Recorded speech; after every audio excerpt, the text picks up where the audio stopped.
ওদিকে রেডি হয় নাই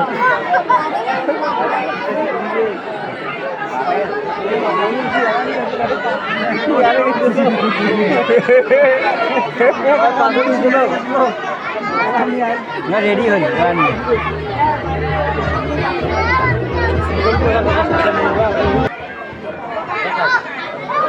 আমার ইয়া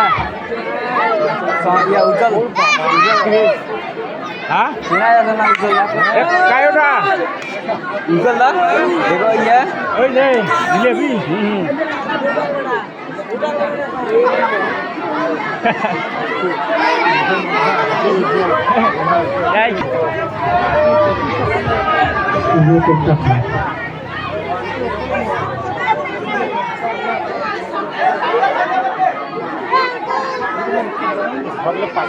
কি প্লে করবে পাশে বসে দিবে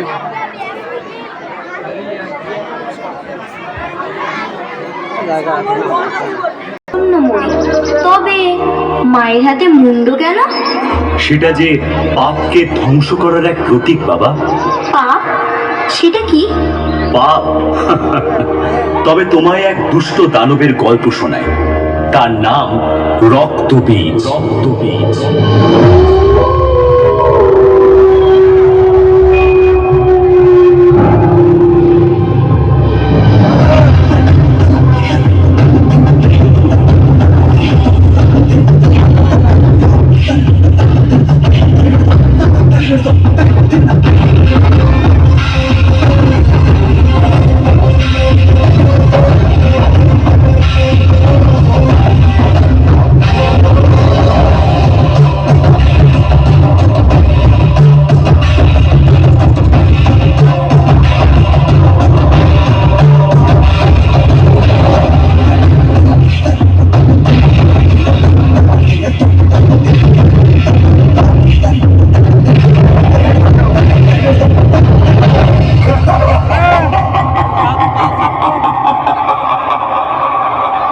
রক্তবীজ সমগ্র জগৎকে যে একদিন পায়ের তলায় রেখে শাসন করবে।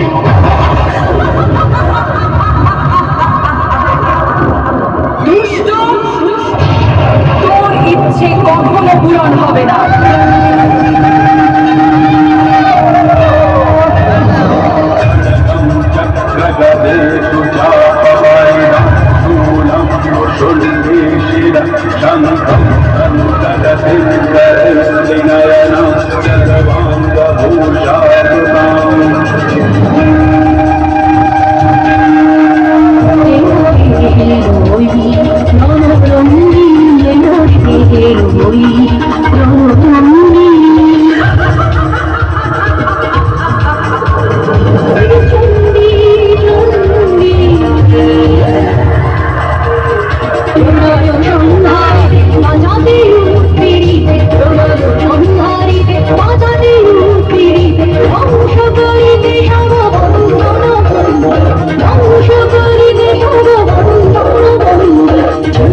চন্দ্রিলে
দেবী, আপনাকে দেওয়া প্রতিশ্রুতি অনুযায়ী ত্রিদেব এখনো যুদ্ধে অংশ নেননি,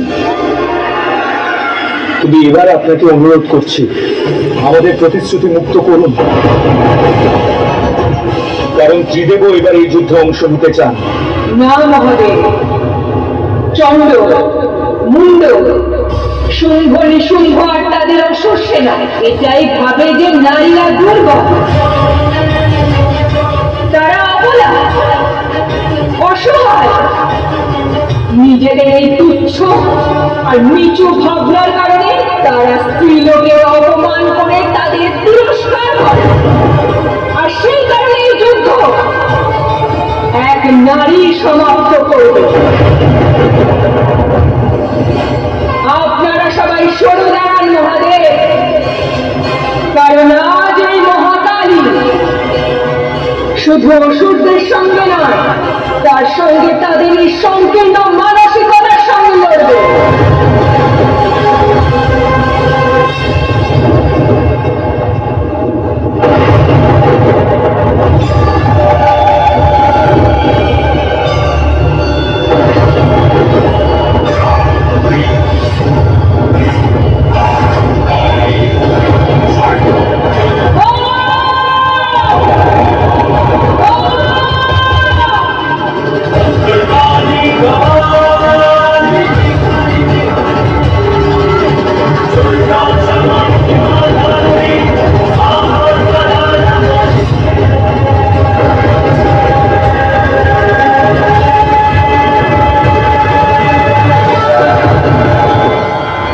হতে পারে তোমার মধ্যে অপার শক্তি রয়েছে, কিন্তু তুমি তো একজন স্ত্রী,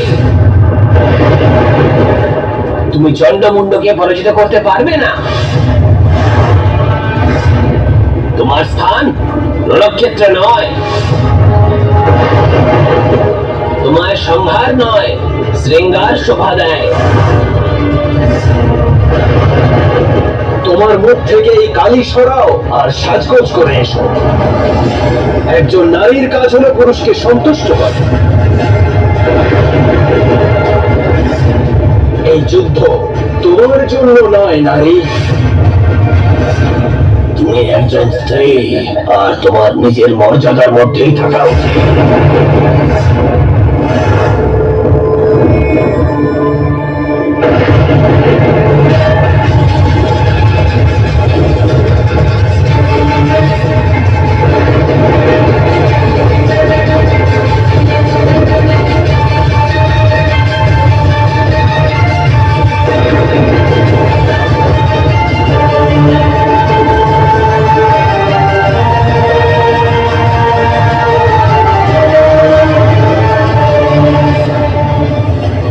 কি করছো তুমি? যারা স্ত্রী জাতিকে সীমার মধ্যে বাঁধতে চায় তাদেরকে আমি সঠিক সীমাটা দেখিয়ে দিতে চাই। এবার এই চক্রের ভিতরে তোমরা দুজন ছাড়াও শুধু আমি আছি। অন্য সকল দেবতারা ফিরে বাইরে।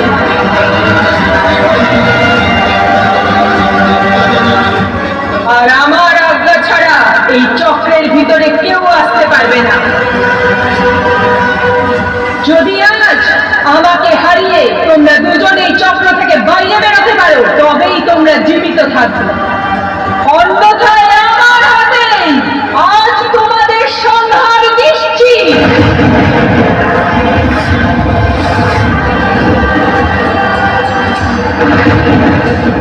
শুরু করো।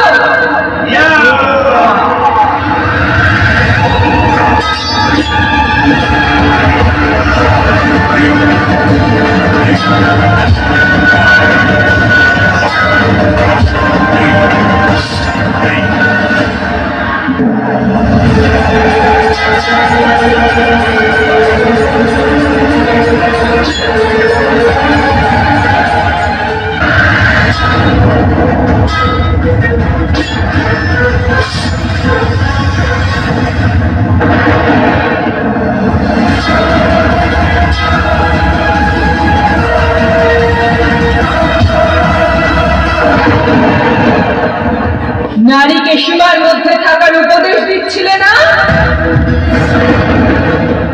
এসো, এগিয়ে এসো, প্রহার করো আমায়। আর এই চক্র থেকে বাইরে বেরিয়ে দেখাও। যদি নিজেদের প্রাণ বাঁচাতে চাও তাহলে আমায় পরাজিত করো।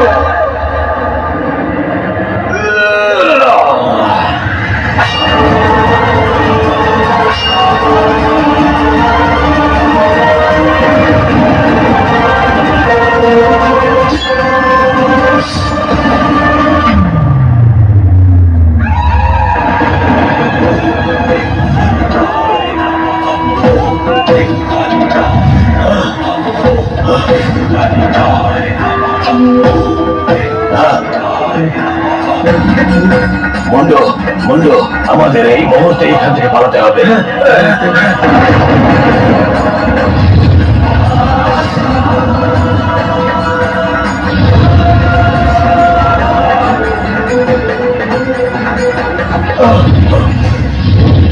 যদি আজ এক নারীর তৈরি সীমা অতিক্রম করতে না পারো তাহলে এক নারীকে সীমায় বাঁধার দুঃসাহস তোমরা দেখালে কি করে? মা, আমাদের ক্ষমা করে দিন মা, আমরা ভুল করেছি।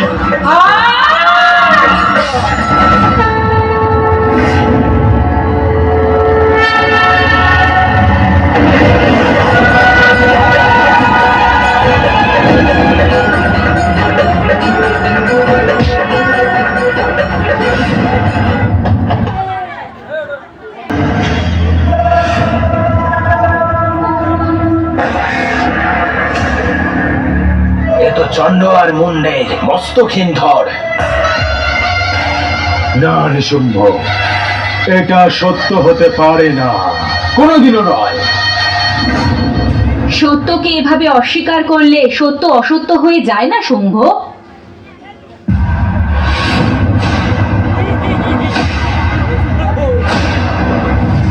এবার আমি পার্বতীকে নিয়ে আসতে স্বয়ং যাব। অবশ্যই যাও শুম্ভ, কিন্তু তোমার যাওয়ার পূর্বে নিজের ভ্রাতাকে প্রস্তুত করে যাও, কারণ যখন ও তোমার মস্তকহীন দেহ দেখবে যাতে ভীত না হয়ে পড়ে। জাগো শুম্ভ, নিজের মত্ততার নিদ্রা ভেঙে দেখো একবার। প্রথমে ধূম্রলোচন, আর এখন এই চন্ডমুণ্ড। যদি দেবী পার্বতীর আসক্তিতে তুমি এতটা মত্ত হয়ে না থাকতে তাহলে তুমিও দেখতে পেতে যে দেবী মহাকালী অন্য কেউ নয়, দেবী পার্বতী নিজে। দয়া করে আমাদের সাহায্য করো, আমাদের মার্গদর্শন করো। যাও গিয়ে নিজের ভ্রাতাকে বলো যে ও যাতে আমার চরণে এসে আমার থেকে দয়া ভিক্ষা চায়, তখনই আমি তোমায় সাহায্য করব।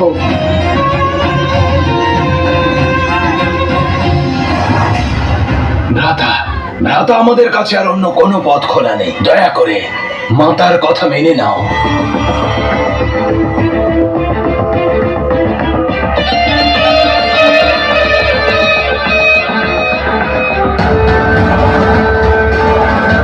ক্ষমা করে দাও মাতা আমাকে। আমি অনেক বড় ভুল করে ফেলেছি আপনার বিরোধিতা করে। আপনাকে আমার বন্দি করেছি।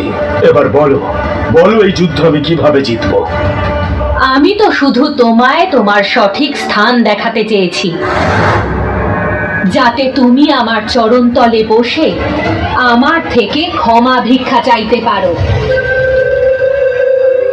দেবী মহাকালীকে আরো কিছুটা সময় ব্যস্ত রাখার জন্য আমি আমার এক নতুন মহাশক্তিশালী অসুরকে রণভূমিতে পূর্বেই পাঠিয়েছি।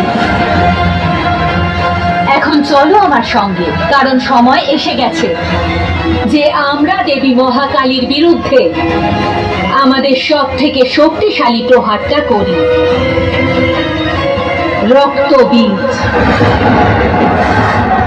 রক্তবীজকে জাগিয়ে তোলবার জন্য ওকে রক্তের আহুতি দিতে হয়, কারণ রক্তই হলো ওর সব থেকে বড় শক্তি। এই মুহূর্তে আমায় ওকে রক্তের এক অন্তিম ভোগ দিতে হবে।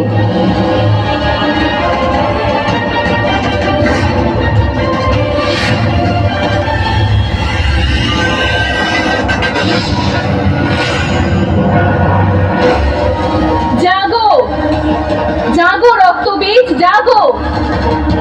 তোমায় যে রক্ত অর্পণ করেছি তার ফল দেওয়ার সময় এসে গেছে। জাগো।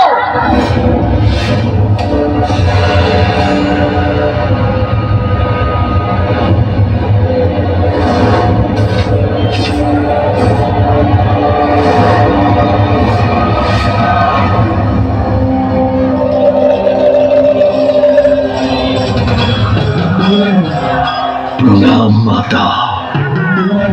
আমাকে জন্ম দেওয়ার জন্য আপনার এই মহান বলিদানকে আমি ধন্যবাদ জানাচ্ছি মাতা। এই দৃশ্য দেখে এটা প্রমাণিত যে আমাকে জাগ্রত করার পিছনে কোনো বড় কারণ বা কোনো মহা সংগ্রাম ঘটতে চলেছে, যা আমাকে আপনার জন্য লড়তে হবে। হ্যাঁ রক্তবীজ, তোমায় একলাই দেবী মহাকালীর সঙ্গে মহাযুদ্ধ করতে হবে। একজন দেবীর সঙ্গে? আপনি এত অসুরের রক্ত বইয়ে দিলেন, আমায় জাগ্রত করলেন কেবল এই জন্য কারণ আমি এক নারীর সঙ্গে যুদ্ধ করব? এক নারীকে তো যে কোনো অসুর যুদ্ধতে পরাজিত করতে পারত মাতা। যদি হারাতে পারতাম তাহলে হারিয়ে দিতাম রক্তবীজ। তার জন্য তোমাকে জাগাতাম না, এত অসুরদের রক্ত বওয়াতাম না। দেবী মহাকালী সাধারণ কোন স্ত্রী নন, ওনার ক্ষমতাকে কম ভেবো না রক্তবীজ। সে যেই হোক না কেন আমায় হারাতে পারবে না। এই রূপে পরিচিত ওনাদের সৃষ্টি আর সঞ্চালনে আপনারা দুজনেই সঙ্গ দিয়েছে, কিন্তু আজ থেকে সংসার আপনাদের দুজনকে এক নতুন স্বরূপে চিনবে। যুদ্ধে লড়াই করা বীরাঙ্গনা স্বরূপে।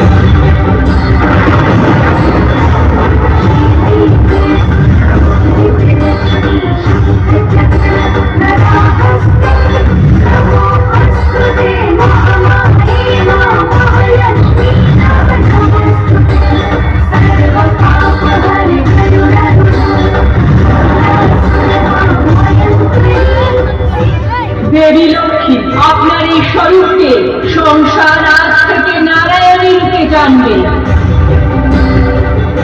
আর দেবী সরস্বতী আপনার এই স্বরূপকে সংসার ব্রহ্মাণী রূপে চিনবে।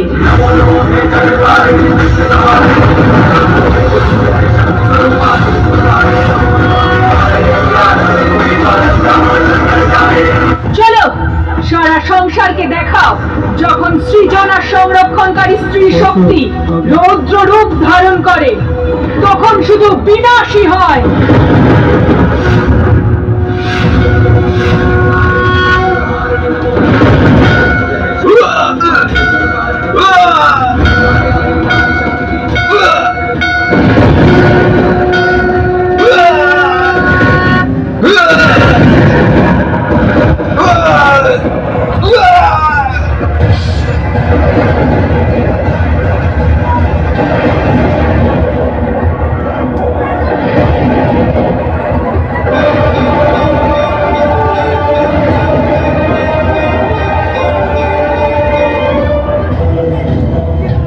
তোমাদের মধ্যে দেবী মহাকালীকে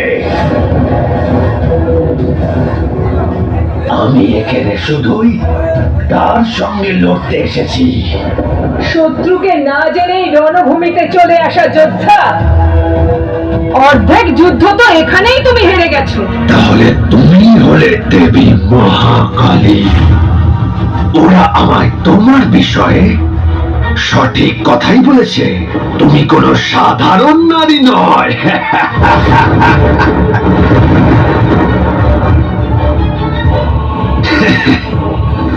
কিন্তু মনে রেখো, আমিও কোনো সাধারণ অসুর নই। আমি হলাম রক্তবীজ। দেবী মহাকালীর সঙ্গে যুদ্ধ করার আগে আমার সঙ্গে আগে যুদ্ধ করতে হবে। না, ও কেবল আমার সাথে লড়তে এসেছে আর মৃত্যুর পূর্বে এটাই ওর অন্তিম ইচ্ছা, যাকে পূর্ণ করা আমার ধর্ম। এটা ছেড়ে দাও দেবী। এর চেয়ে আরো শক্তিশালী কোনো অস্ত্র তুলে নাও। আমার সঙ্গে লড়া তো দূরে থাক, তুমি আমায় কিচ্ছু করতে পারবে না। এ হলো মহাকালীর খড়া। এ না কাউকে নিরস্ত্র করার জন্য আর না কাউকে হারানোর জন্য, এ কেবল সংহারের জন্য তৈরি।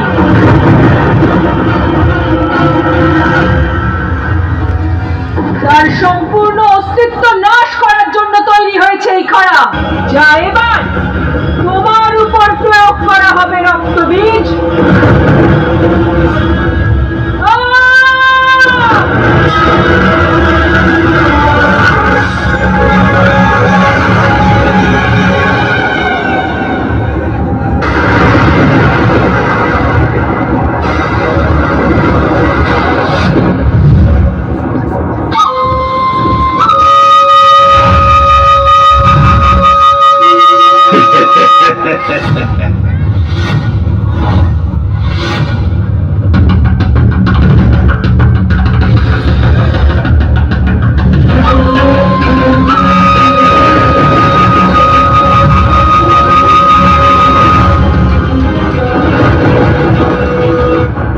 বলেছিলাম না আমি কোনো সাধারণ অসুর নয় দেবী। বরদান প্রাপ্ত আমি নিজের রক্ত থেকে আবার পুনর্জন্ম নিতে পারি। আমার রক্তের প্রতিটি বিন্দু থেকে আমি পুনর্জন্ম নিই। এসো, এগিয়ে এসো, মারো আমায়।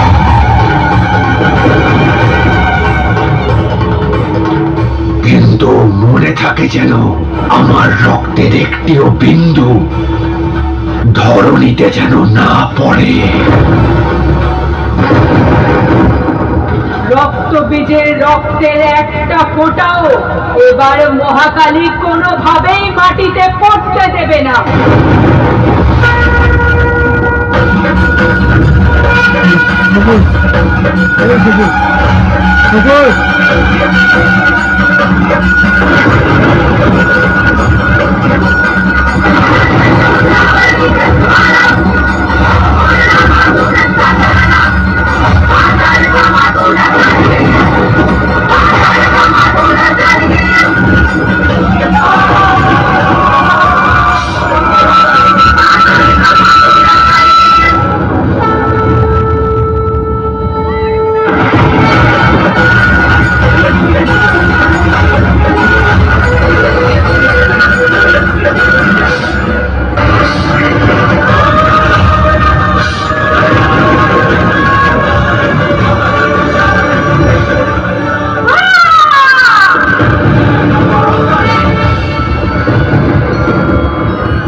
নিজের হার স্বীকার করে নাও দেবী মহাকালী।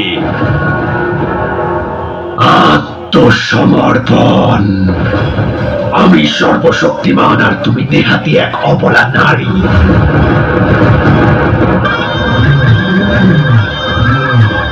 যদি তুমি আমাদের সবাইকে মেরে ফেলো তাহলেও আমার রক্তের প্রবাহকে তুমি আটকাতে পারবে না।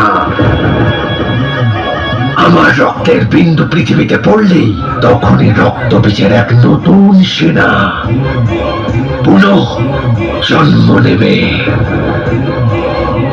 তুমি ব্যর্থ প্রয়াস করছো দেবী।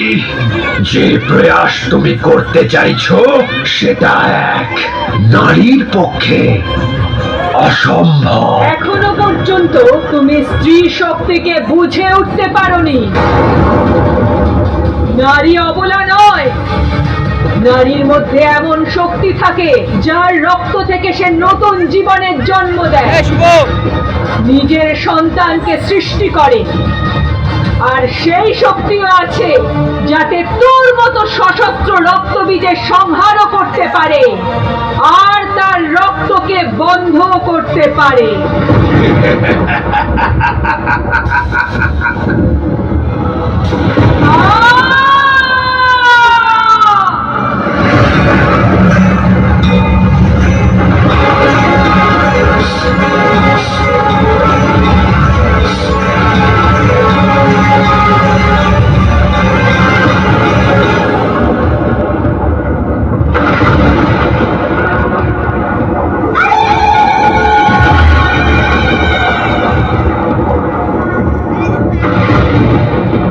মহাকালী,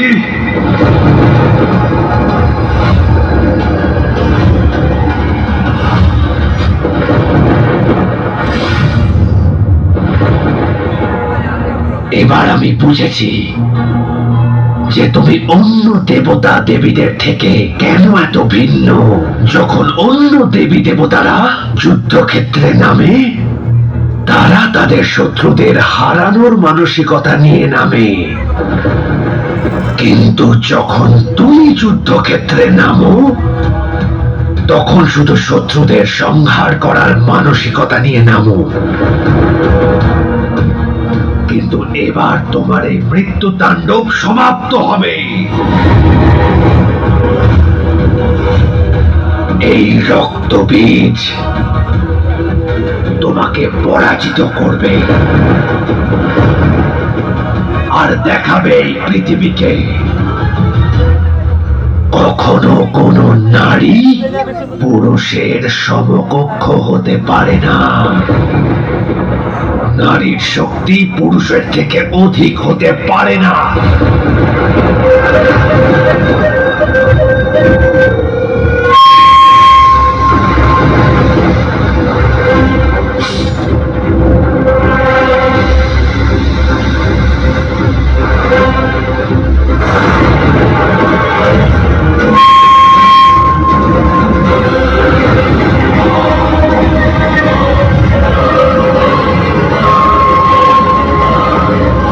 যাও আর বুঝিয়ে দাও ওই মহাকালীকে যে ওই রক্তবীজের সঙ্গে যুদ্ধ করে জীবনে কত বড় ভুল করেছে।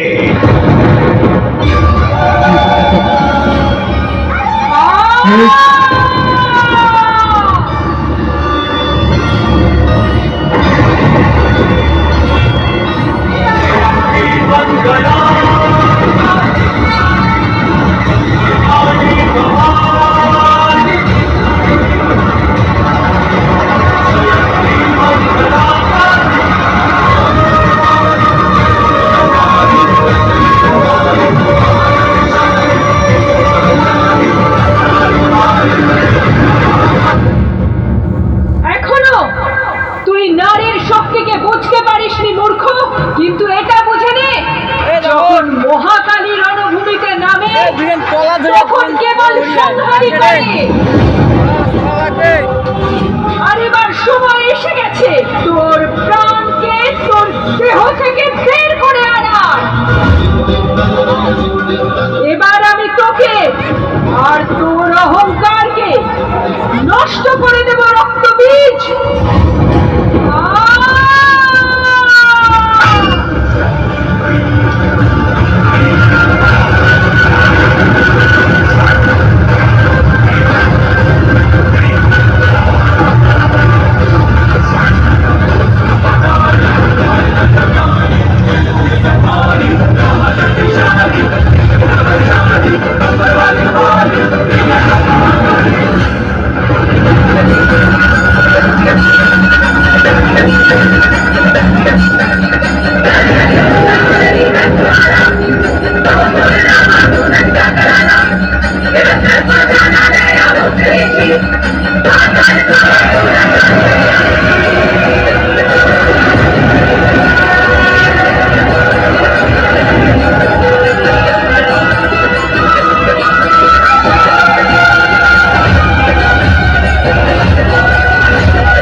যদি তুই সূর্যাস্তের পূর্বে ওই পর্বতের শিখরে পৌঁছে যাস তাহলে আমি তোর প্রাণ নেব না।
তার পথে আসা প্রত্যেক জীবজন্তুকে ভস্ম করে চলেছে।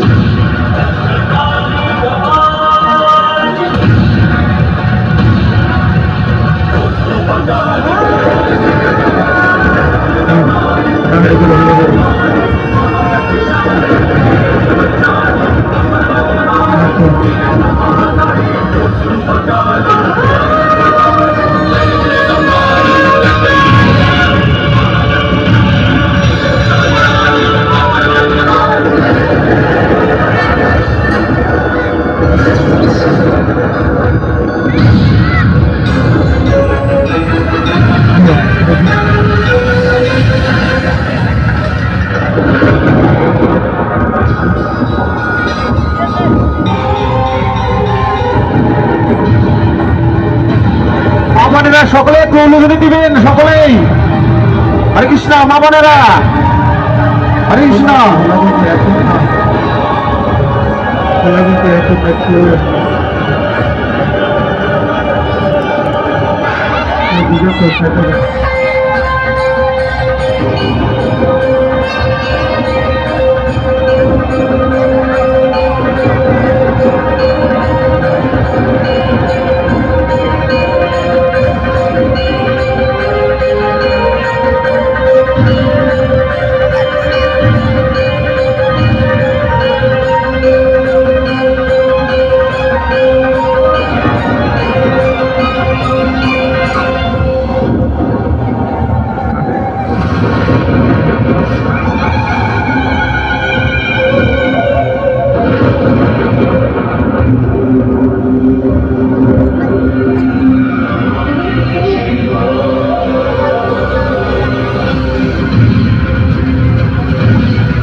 হরে কৃষ্ণ। আমাদের মহল্লা এই মুহূর্ত শেষ হয়ে গেল, তাই মা কালীর নামে সবাই একটু প্রার্থনা করে এই মন্দির থেকে বাইরে হবেন। আর তার সাথে সাথে আমাদের